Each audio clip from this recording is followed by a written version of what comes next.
Okay, good evening, everybody. This is Chicago Tony with the Mob Archaeologists, and I thought that today, or we all thought today, we could take a slightly different and talk a little bit about ourselves and our interests and how we got involved in this subject. Previous episode, Eric did sort of a back and forth interview with me about my interest in the subject and where I come from in Chicago. So we thought it'd be a good idea today to give Angelo and Rick the same opportunity. Um, both, of course, excellent researchers, tremendous gentlemen, and I think all of you will enjoy it. We'll give Rick the floor first. So, Mr. Rick Warner,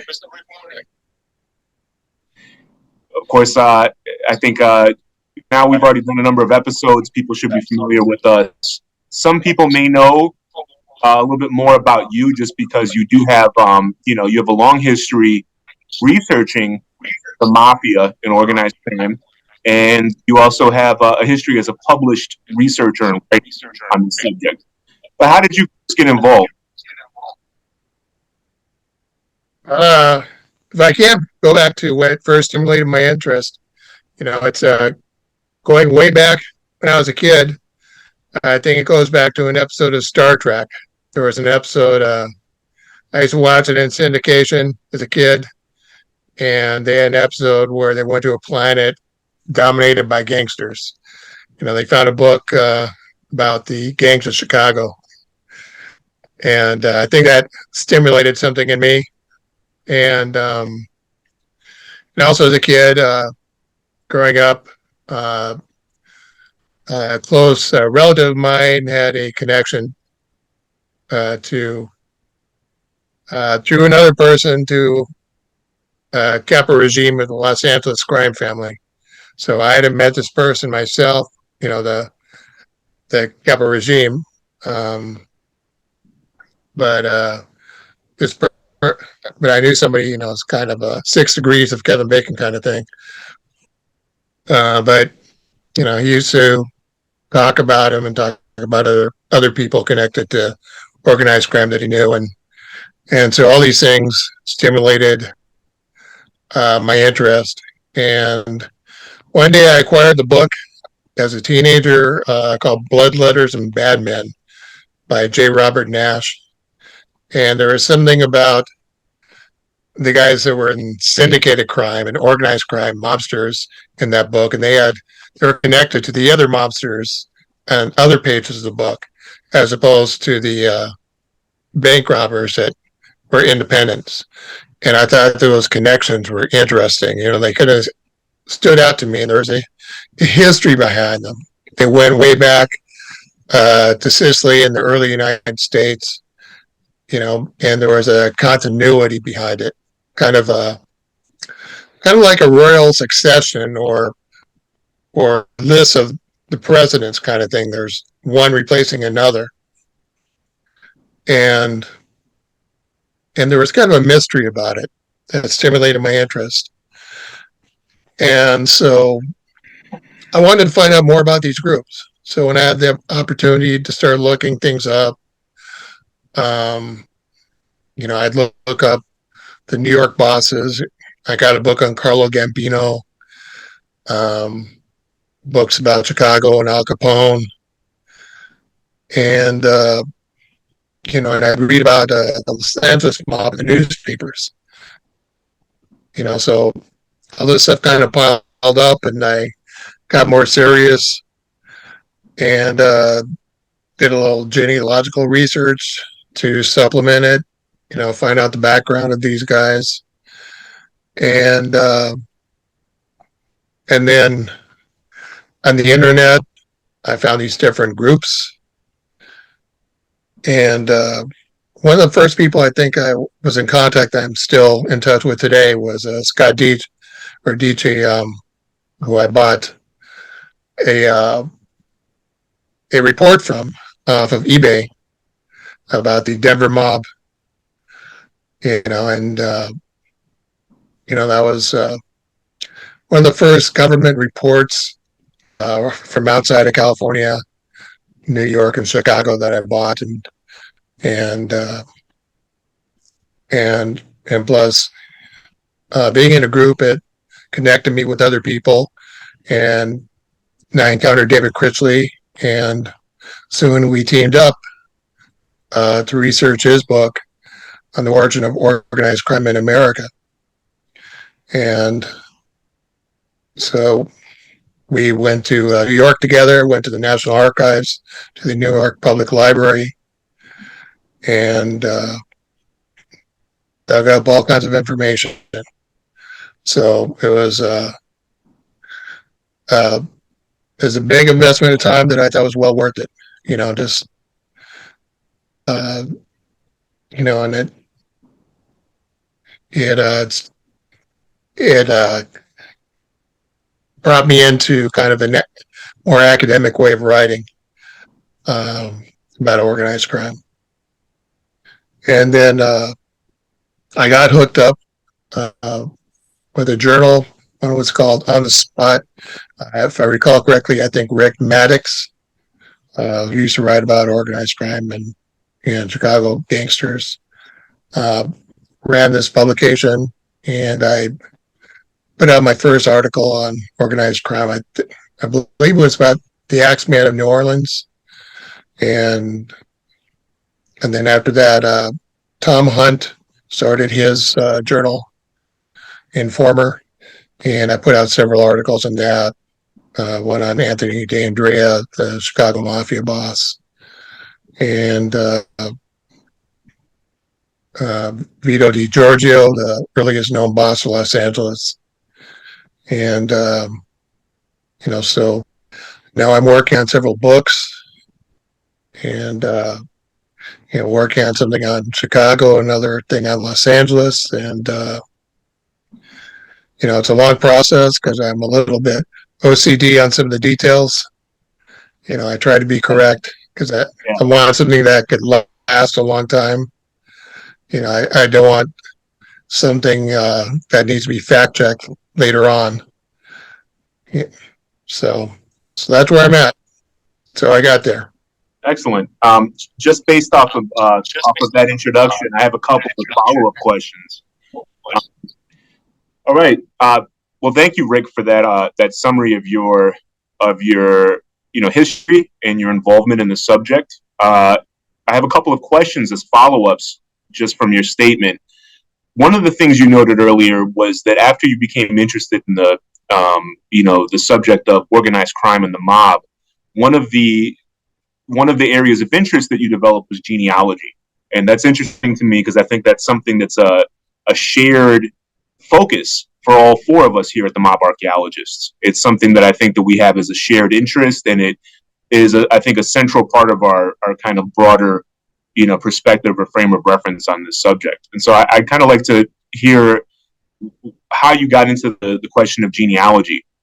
And the reason I'm asking this is I think aside from perhaps the book by Jimmy Fradiano, who was, of course, an LA mafia member who became a cooperating witness for the government and wrote a book with the author Ovid Damaris, a lot of the focus, I feel like, over the years on organized crime in Los Angeles back in the days was really focused on the Jewish mob, right? I mean, figures like Mickey Cohen and so forth. And I think that there's this whole sort of way of discussing like the LA mafia that sort of downplayed it historically. And I think it's a very interesting organization. So I could see someone saying, well, maybe ancestry didn't matter as much there because they had some Jewish guys that were big and that sort of thing. What would you say to that, Rick? Well, to answer your first question, how I got into genealogy, it was studying my own genealogy. I learned the tools, and later on, I had a relative that helped me a lot, and served as a catalyst to really kick up my knowledge of my own family, and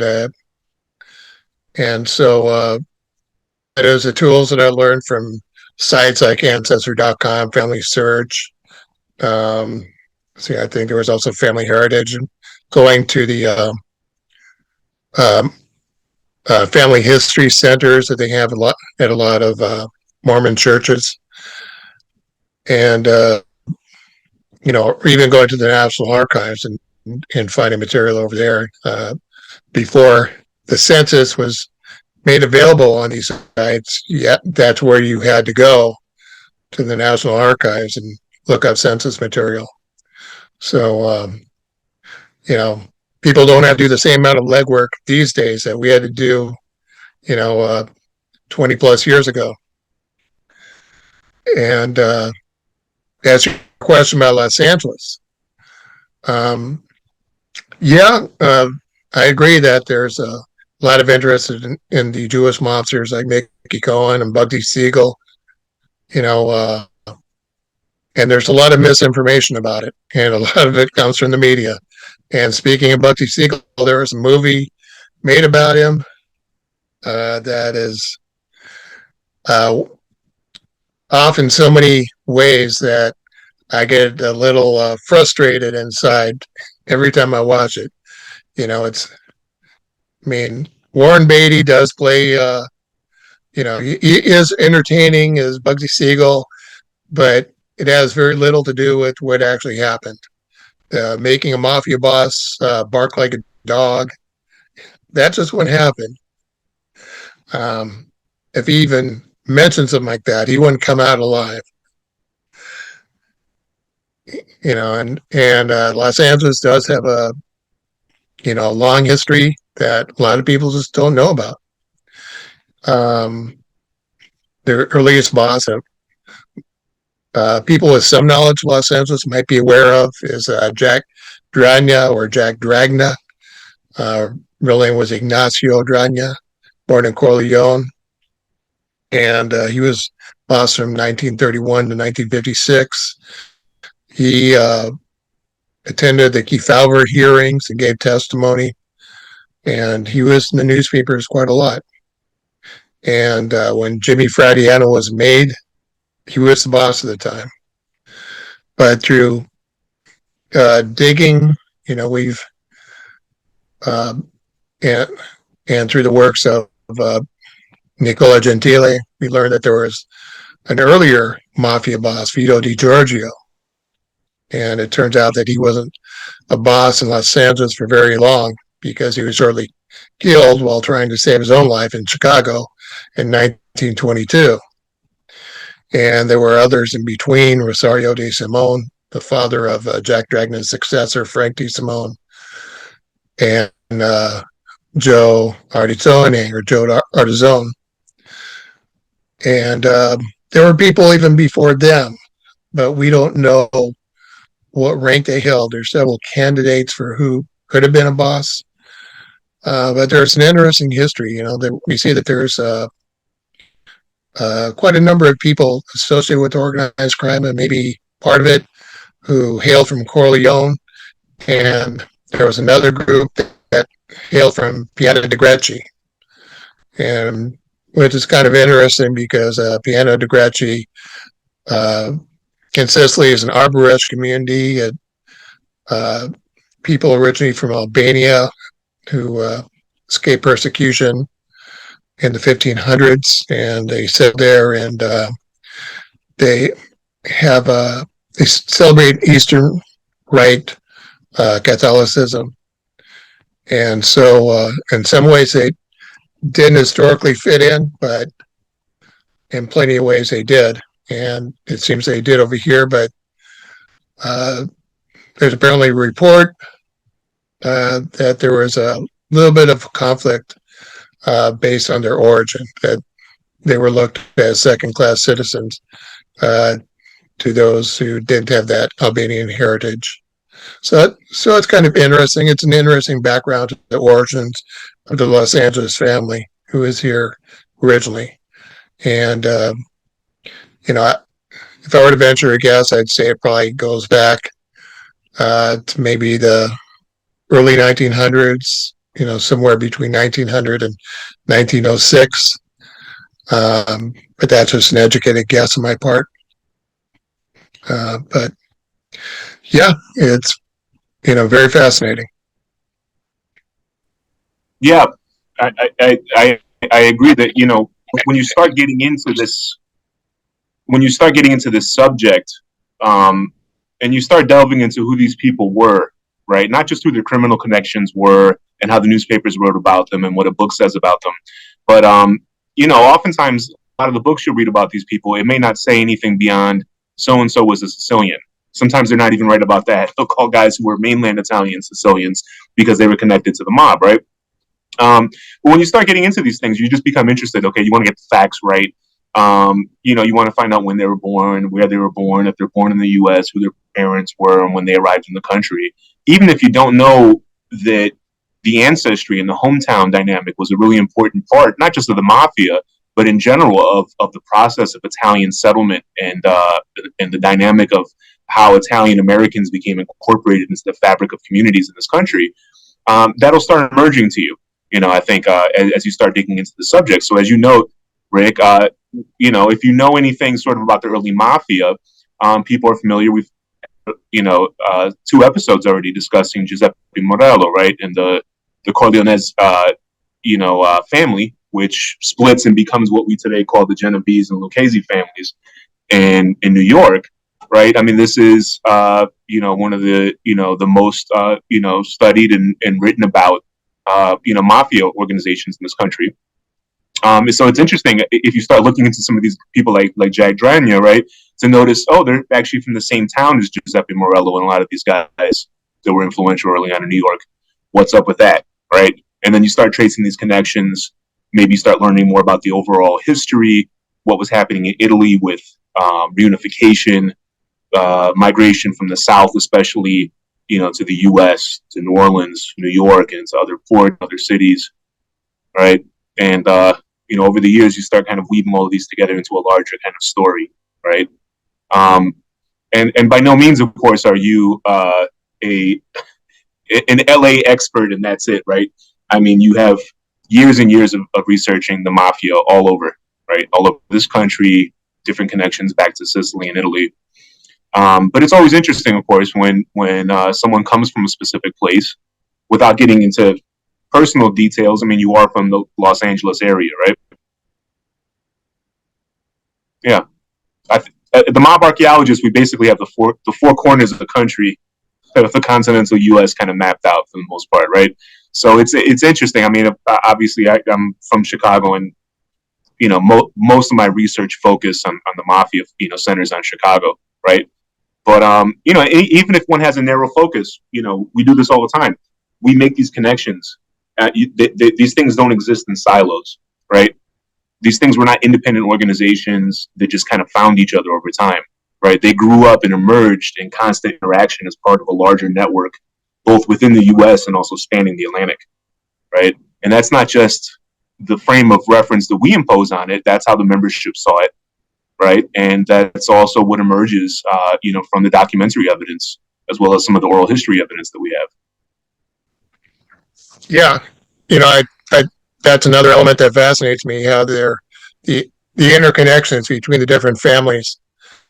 Um, in a recent episode, we talked about Leggero Constantino, who went from New York to Kansas City to Chicago. He went to hide out in New Orleans, came back to Chicago, then he ended up settling in San Diego. And so he could have been connected with multiple families. Giuseppe Morello mentioned him, and as well as discussion with the person who we believe was the Chicago mob boss at the time. And all these letters gives us a lot of insight into their thinking, and that's insider information that you know it's uncoerced. Not like what you get from informant. Where they sometimes will say things that aren't necessarily true to please their handlers. Um, so yeah, there's connections with Los Angeles to Chicago, New Orleans, Kansas City, St. Louis, and the New York families. Jack Dragna was originally associated with the Morellos. His, I think, probably he was there when Fortunato Lamonte was the boss, and then successor Greco, uh, forgot his first name, uh, uh, but yeah, they worked in a whitewash, and he maintained a relationship with the Lucchese family. They were very close. Uh, they would come out and visit, and Joe Bonato mentions visiting uh, members of the LA family out there, and he gave us several names, including a mysterious Casa Maresi member, and so, and like you mentioned, I do have other areas of interest. I have a big interest in Chicago, which is one reason why I wrote about it. We've uh, outside of this, Tony and I have had a lot of conversations about Chicago, and we learn a lot off each other.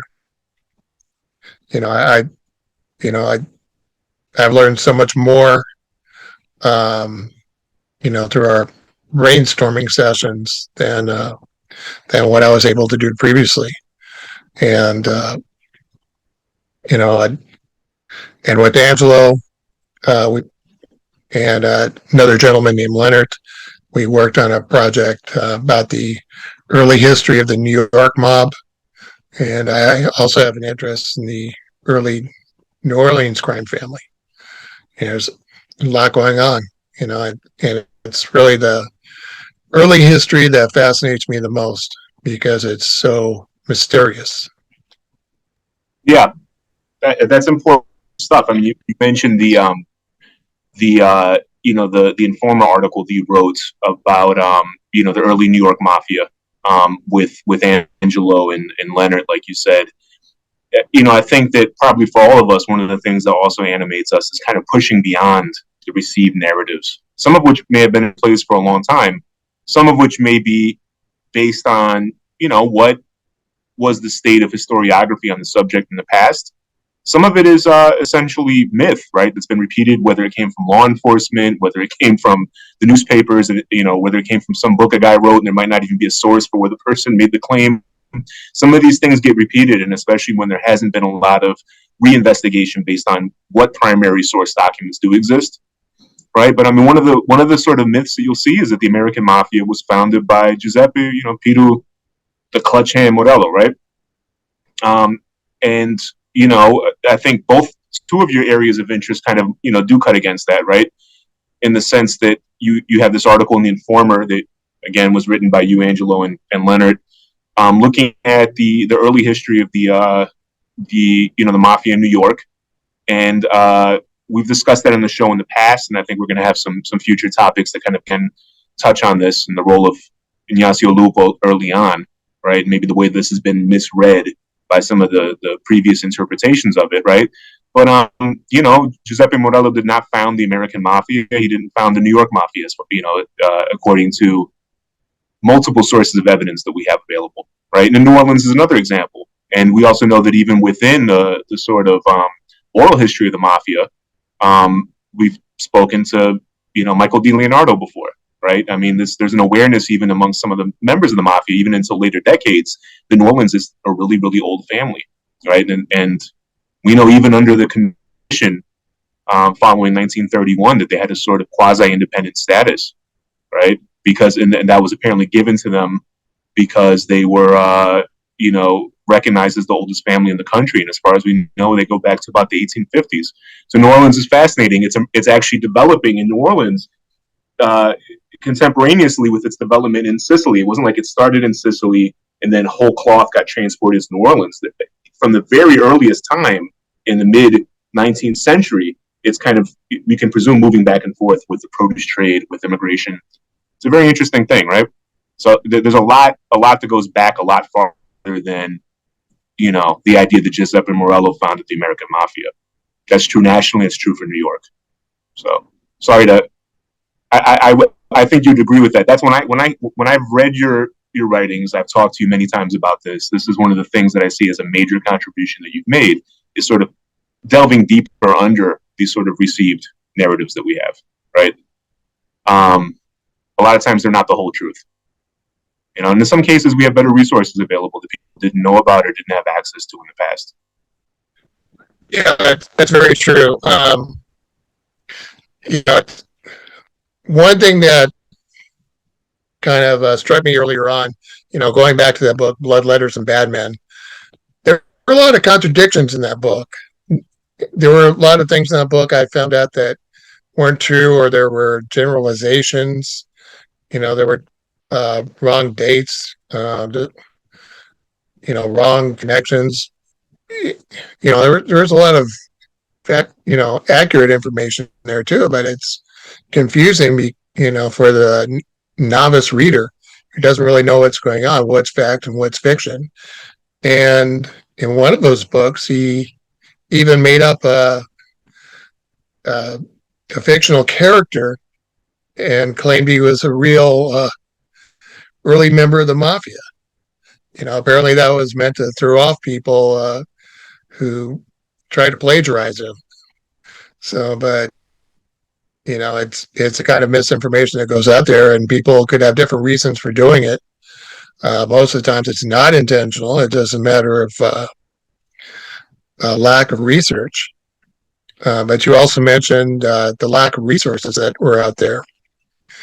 One of the items that I used in the research for the article on the early New York Mafia uh, was from a Petrosino exhibit in Italy, and a lot of documents have been posted online at their website. And I just happened to be searching through Google and encountered this. And I went through all the documents and I found some letters uh, from people who apparently had inside information, because they mentioned names that I recognized, and I knew this is something important. And I shared one or two letters. I transcribed them and shared them with people like John Dickey, who's a professor who specializes in the Sicilian Mafia and other Italian organized crime groups. And he was able to correct some of my translation errors. He has a little more fluency in Italian than I do. And it was something we were able to use. And, to put in our growing pile of facts and information about the early New York Mafia, because when you go back that far, uh, the kind of quality information that you see, like in modern trial transcripts, and having all kinds of informers, that just wasn't there. And another great resource were the Secret Service files, the daily reports of agents. And Angelo spent a humongous amount of time copying those records, and David Critchie and Leonard also did something similar. My eyes wouldn't let me do that myself. I did manage to copy other records, but doing it the way these guys did it, it was just amazing. And we'll have to get into Angelo's story about how he's able to survive doing that. So I appreciate and salute their efforts, for doing, that kind of research, and it's not always easy. It's an investment of a lot of time and money to do this, and you're not really going to get much back. It's not going to make you a millionaire, that's for sure. You'll never get the time back. You're not going to get any. You won't get a minute back, but you might get a buck or two back on the money, right? But you might not, right? And that's not ultimately why any of us are doing it, right? It's like you said, we've invested a lot of resources into this, but we're also, at least once we start finding a community and understanding there's groups of people out there who have done a lot of stuff that we're already interested in that we can learn from and work together with, right? We're not each reinventing the wheel on our own, right? And that's important. So you've already mentioned a number of, really respected researchers, some of whom are sort of friends of the show, or others are, people that you have been in touch with directly, Rick, or you, Angelo, may have been in touch with.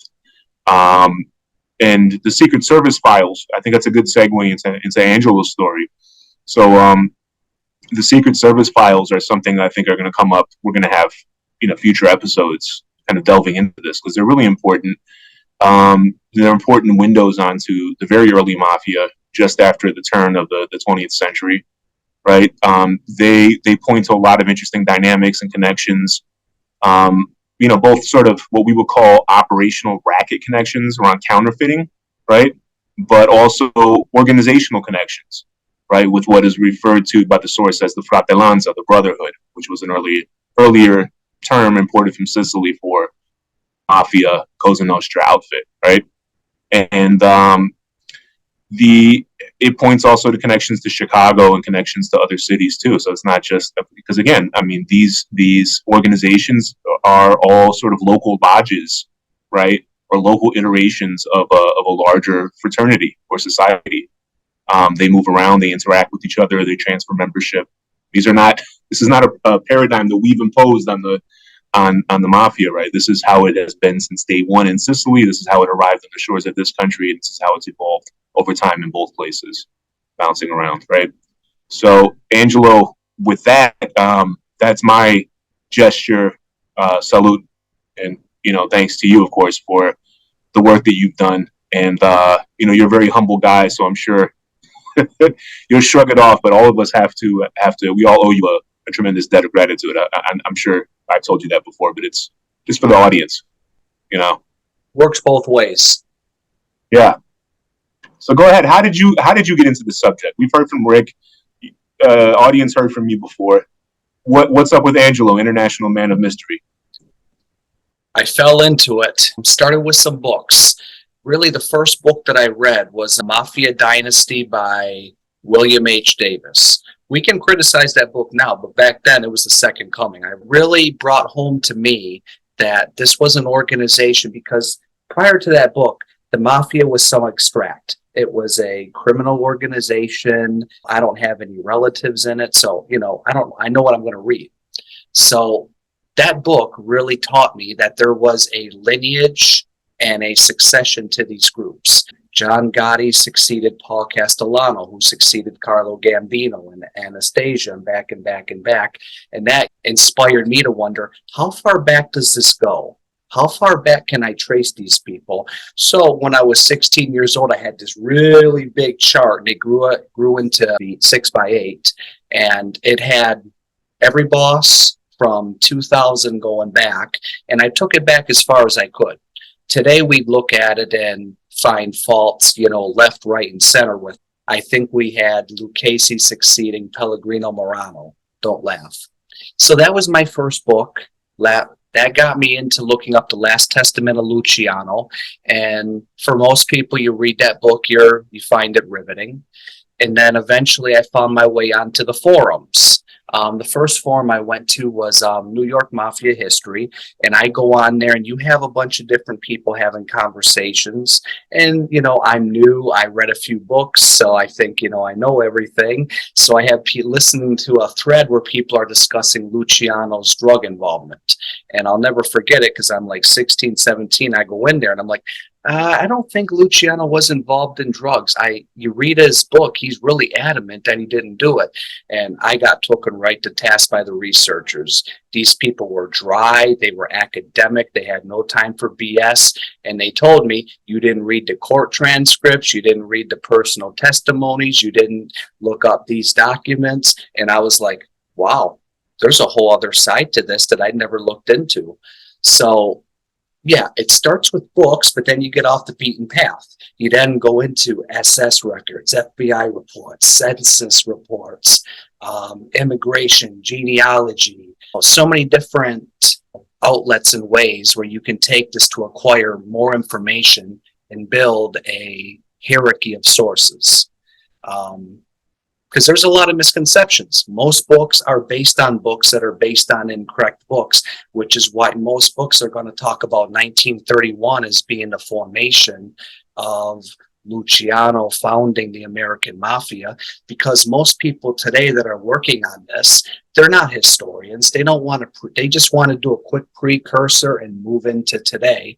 And, you know, the Luciano story is a good cookie cutter way to wrap everything up.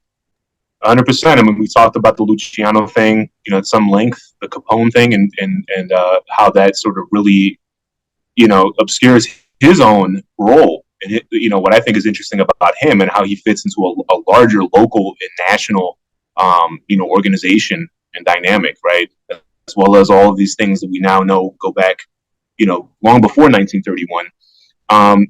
You know, you just kind of glossed over it. You mentioned 16, 17. I wasn't going to bring up any specific ages, but I mean, just to be, I mean, when you had, you know, Lucchese in the wrong succession on your 8 foot by 6 foot or whatever you said chart you had up on your bedroom wall, I'm picturing. I mean, you were a kid, man, right? I mean, you've been doing this for a long time. We won't say how old you are now.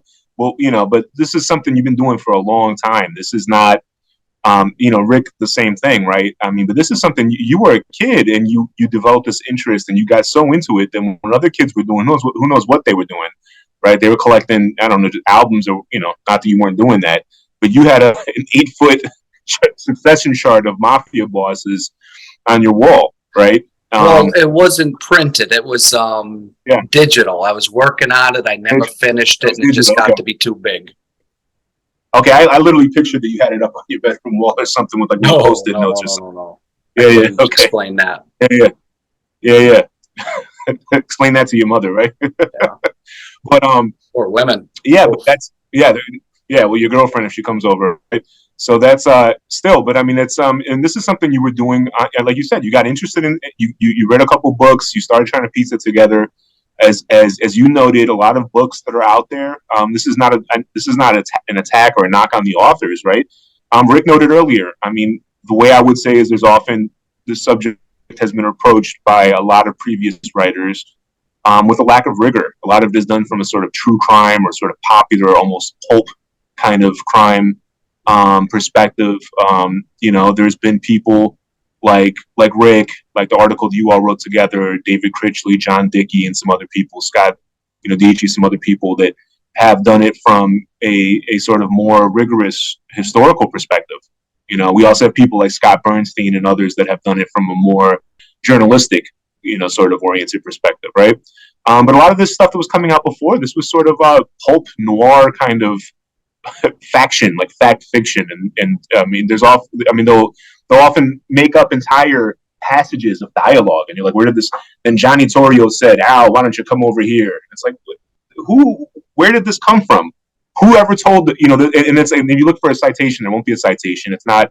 You'd be lucky if there's even a footnote. There's not going to be a real, you know, citation or you know, maybe there's a bibliography at the end, but you don't know where a specific claim may come from, and oftentimes you'll try to follow it up and it goes nowhere. You can't actually find any source to support it, right? So you start getting into these things, you get interested in it, you try to figure out where you're going wrong, you go on a forum, and these guys that have been doing it for longer than you, and again, you're a kid. You get on the forum and they're like, no, you're like, what, the Last Testament of Lucky Luciano? Like everybody who reads these things, right? And you think, hey, it's from the horse's mouth. It's like, well, of course, it seems that way when you don't, you know, anybody who's going to read a book like that is going to say, wow, this is directly from Luciano's account of himself. And it's like, well, no, actually, there's a lot of problems with that book. And all of these books, if they're rigorous, right, if they're well supported, they're basing this information on something else. In a few cases, maybe they have direct interviews with people, right? But in most cases, it's drawn from other books, like you said. It's drawn from newspaper accounts, and maybe if they're doing due diligence, it would be drawn from court testimony, maybe investigative records from the police or the FBI, and genealogical documents and other public record documents, right? But that's what we do ourselves, right? We try to follow these things up, and I think that how did you first, as a question, just because we kind of started out with this, how did you first get into the Secret Service stuff specifically? Because a lot of people know about, like, you know, finding FBI reports and so forth, and obviously those are only really useful for the most part from, you know, the the early 60s onwards. FBI was kind of a late comer for sort of political reasons, right? Not that they had no involvement in investigating organized crime, right? But they weren't really, before them was the FBI and the Federal Bureau of Narcotics that was really sort of focused on the mafia. And then earlier, the Secret Service. We think of the Secret Service as protecting the president. We think of them as an elite bodyguard unit, right? But they were involved in counterfeiting, right, and in ensuring the validity of the U.S. currency, also, right? So, how did you first hit on this as like a major source of direct primary source intel? Well, rewinding, I was working on this as a kid, but then when I turned 21, I kind of lost interest. I was moving, I was busy with school, I was busy just having fun, living regular life. So I asked myself, why do I care about any of this? So I took some time off. I took many years off. And then I eventually came back and then re-encountered Richard here. I used to talk to Richard way back, when I first came on, but we never really talked a whole lot. But then when I came back, he asked me if I could finish translating Nick Gentile. And I haven't opened that book up in years, and I didn't even remember where I stopped. But sure enough, finished it. And then in our discussions, we were talking about the National Archives. He was telling me about the various updates that were going on since I took a break, because I was out of it for 5 or 6 years. And during that time, there were much more sources being released. So then that piqued my interest about the Secret Service following the early guys. It was never our intention to write a definitive history on early New York. I just wanted to go and see what they said. So I ended up going to College Park, Maryland. I had a tripod and a camera. I started requesting files of boxes, and I did it by city, and shot first, ask questions later. That's pretty much the way I did it. I'm just going through these, files on microfilm, every name with a vowel at the end, click, keep going, just, constantly.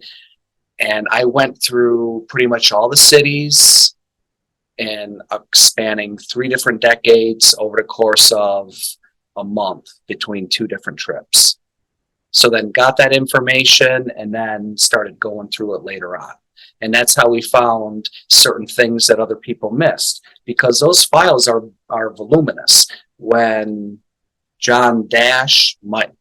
Mike Dash wrote The First Family, he relied on Secret Service files, but he also was a lot more busier than I was, so he could only look up certain things. He didn't have the time to go through it day by day like I did, so I found certain things that the index, which were handwritten, by the way, might have missed, and took it from there. Yeah, that's great. I mean, you just mentioned in passing. I mean, we've our sort of almost our patron saint in many ways of this show is Saint Nick, right? Nicola Gentili, right? I mean, we brought him up if we wanted to do a word cloud or some kind of frequency, we would see how many times we brought this name up, right? Because of the kind of really sort of nerdy focus of our show. I mean, we expected a lot of the audience will probably already have an idea who Nicola Gentili was, right? But you mentioned translating his book, right, as one of the things you kind of were focusing on with Rick when you kind of in your 20s came back into the subject, right? Was it in your 20s? You said, yeah, you've been out of it for a while. And, that's the book that essentially the memoir, right, the account of his life that was first published in Italy in 1963, Vito di Capo Mafia, with the Italian journalist Felice Chilanti, right? And that's essentially out of print. Very difficult to find, and it's only available in Italian. So if one doesn't read Italian, I don't speak well, but I can read well enough. But it limits one's ability to engage with the material, right? There's a lot there, and so having a useful English translation when an official translation isn't available is a really important tool at one's disposal. That's it's one of the single most important documents that we have, right?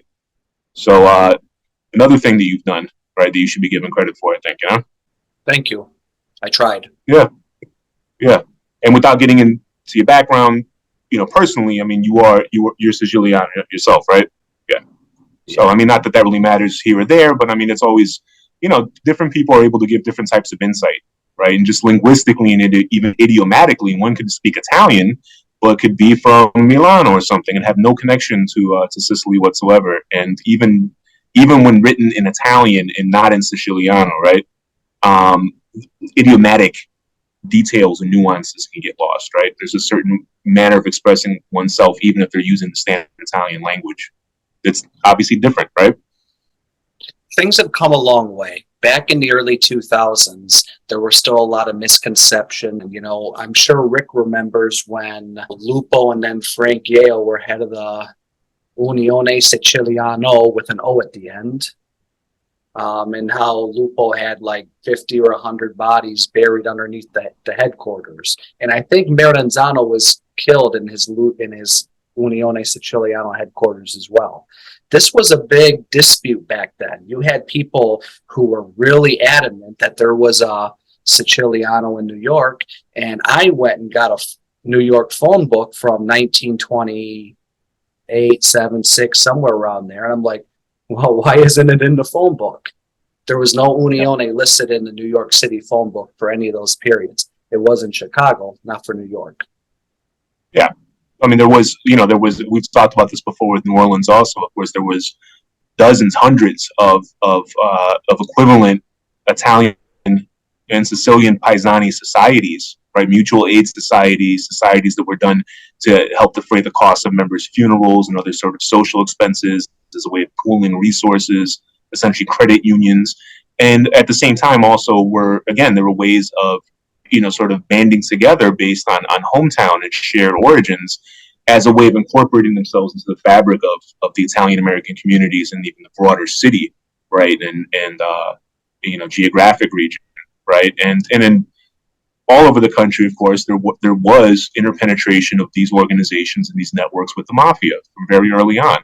They were not the same thing as the mafia. They weren't fronts for the mafia. That would be a gross oversimplification, right? Most of their members were not part of the mafia, right? But some of the leadership strata and some other influential people in those worlds were. So there was equivalence, and obviously in New Orleans and New York, and then in small towns and big cities all across the country where Sicilians and Italians settled.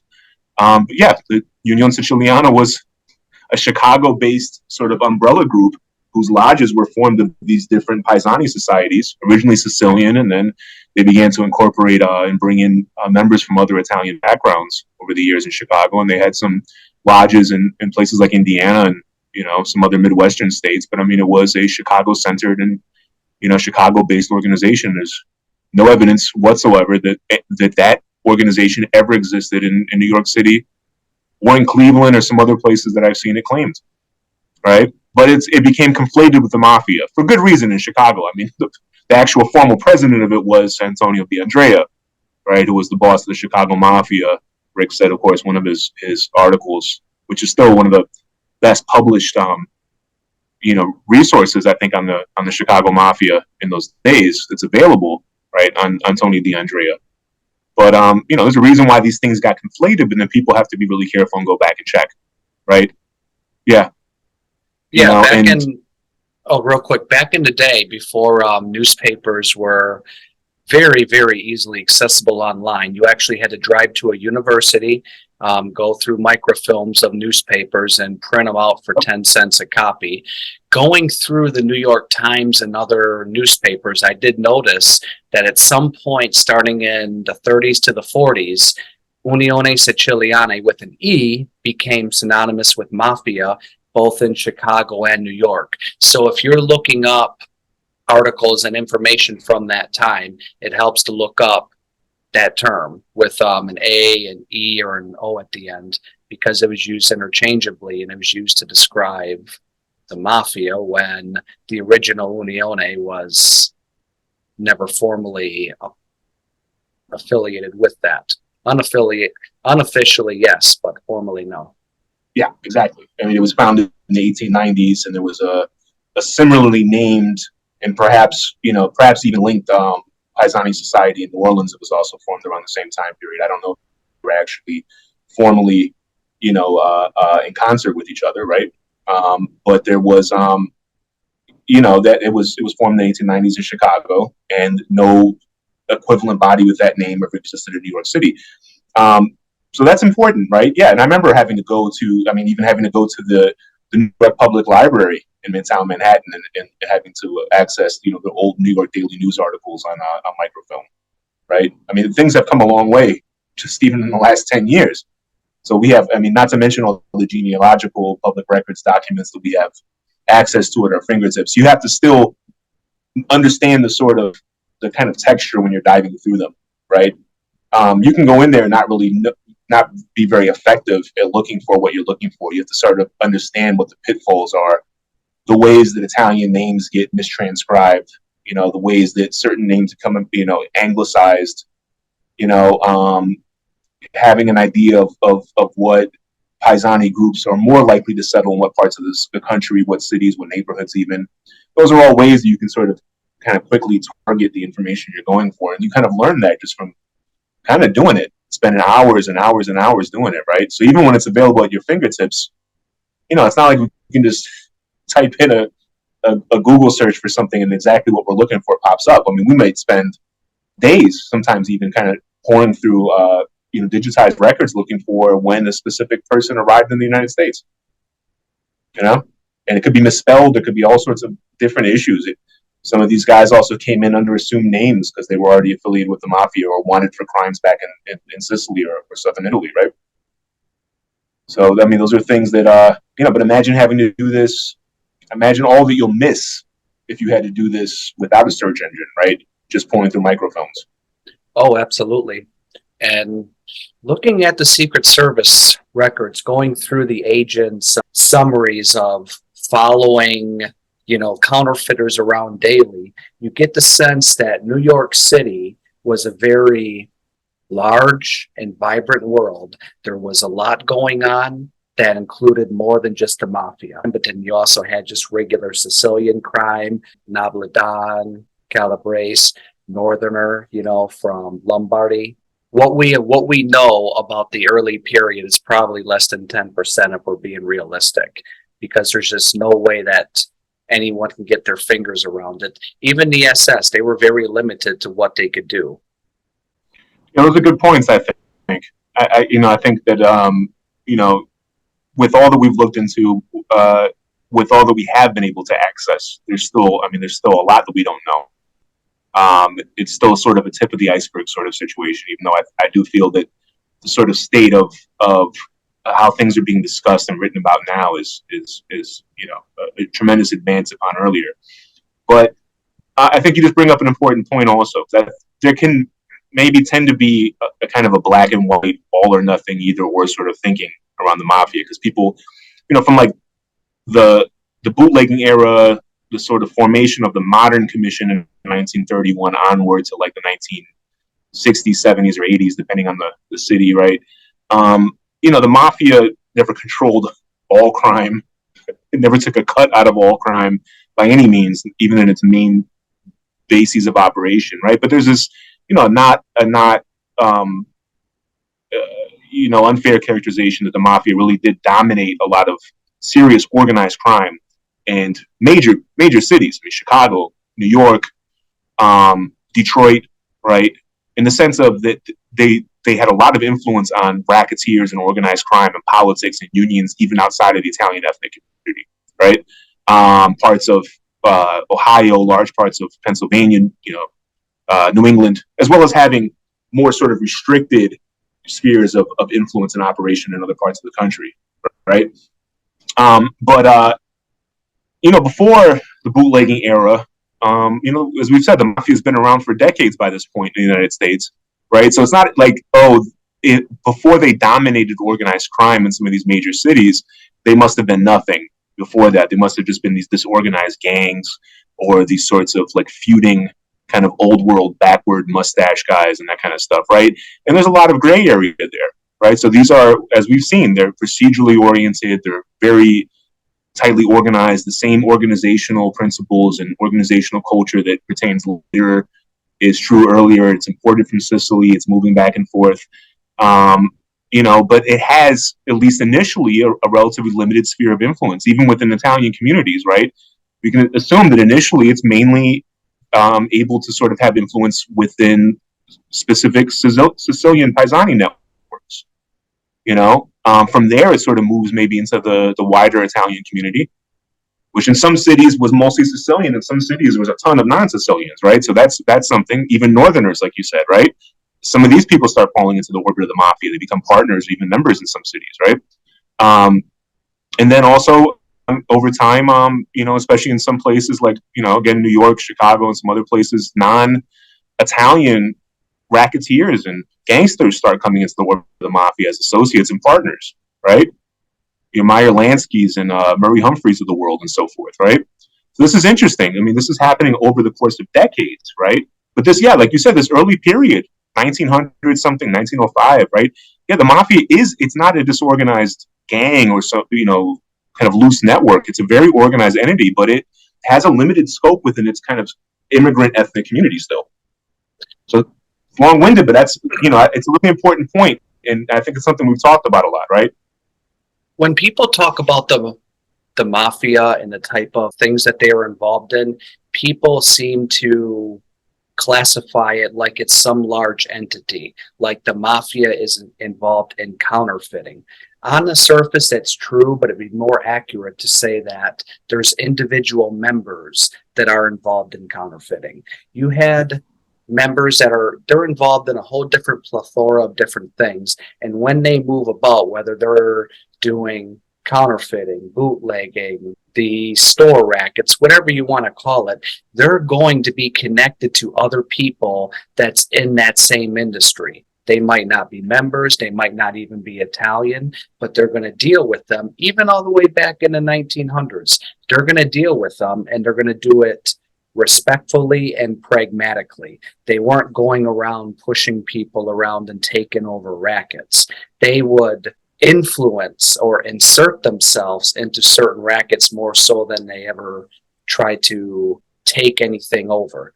Yeah, following up what Angelo said, we noticed during our research that it seemed to, and compared to previous books, previous coverage of organized crime figures, they're usually one-sided, almost in a cartoonish like way, like you've seen in a Batman movie or something where they're just a gang boss or something.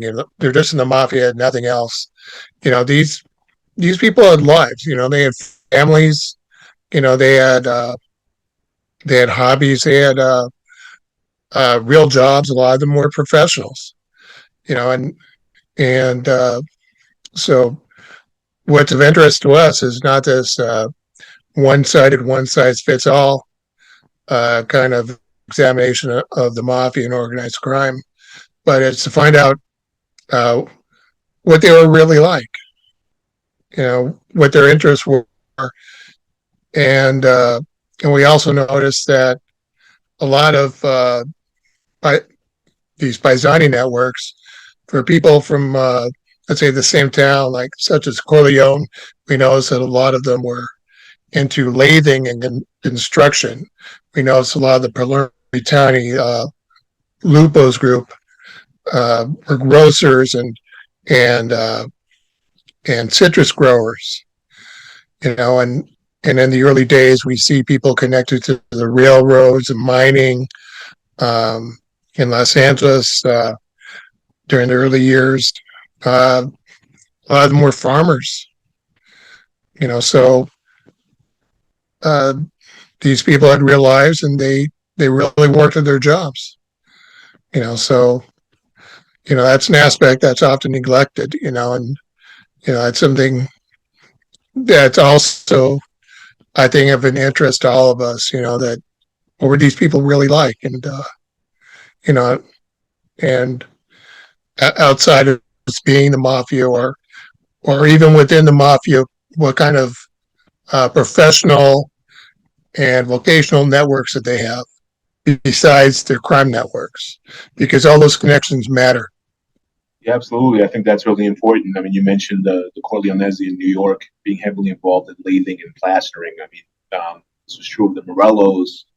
This is and other mafia members within the Morello, Corleone's network. I think of also guys like Vincenzo Rayo. I mean, the Rayos were also involved in plastering, lathing. I mean, I don't have an exact number or figure at hand, but I mean, I think these guys were involved in the construction of a great number of buildings in East Harlem and the Bronx.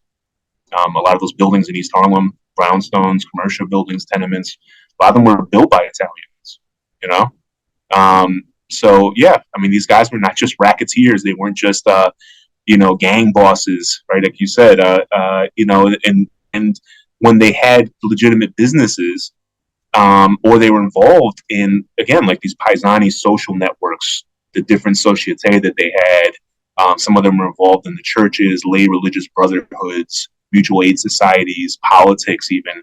You shouldn't see this as just like these were just fronts for, sort of organized crime racketeering activities, right? They could be, but, they also could be legitimately interested in their role as an important person within this sort of network, whether a business community, a sort of ethnic hometown community, right? Lay religious brotherhoods. They may have been sincere believers in some cases, right? I mean, these were important parts of their identity. Their identities are multifaceted, right? And the mafia was not just a gang, right? It was a network of influential and respected men that formed a sort of underground or alternate state, to the official government. It did that in Sicily, and they attempted to recreate that to the degrees to which they could within these immigrant Italian colonies in the U.S. Right. So if a guy becomes a politician or involved in one of these important like business consortium, societies or paisani societies, I don't. It would do a disservice to the actual history of the phenomenon to only look at it as sort of a cynical attempt to use these as mafia fronts, right?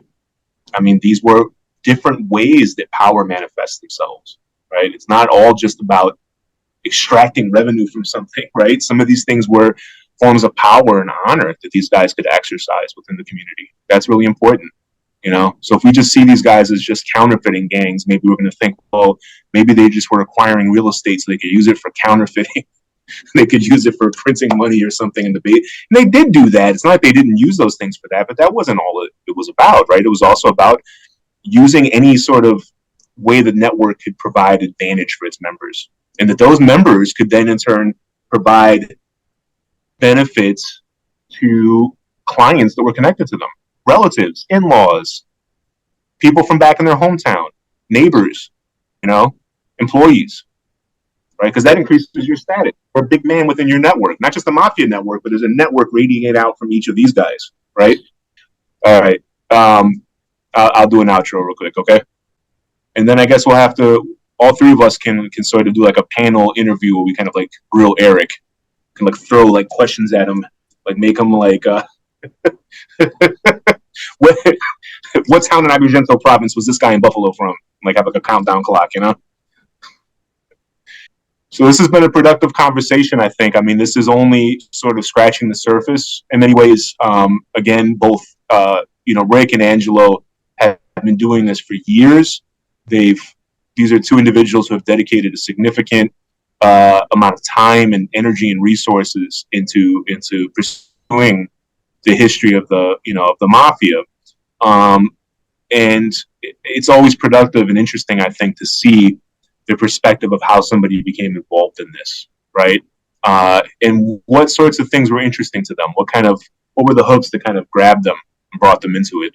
And what sorts of sources and avenues of investigation and research they found useful and over time have found to be productive. So from the Mob Archaeologists, we thank everybody out there. Keep listening and we appreciate our audience. Happy New Year. Good night, everybody.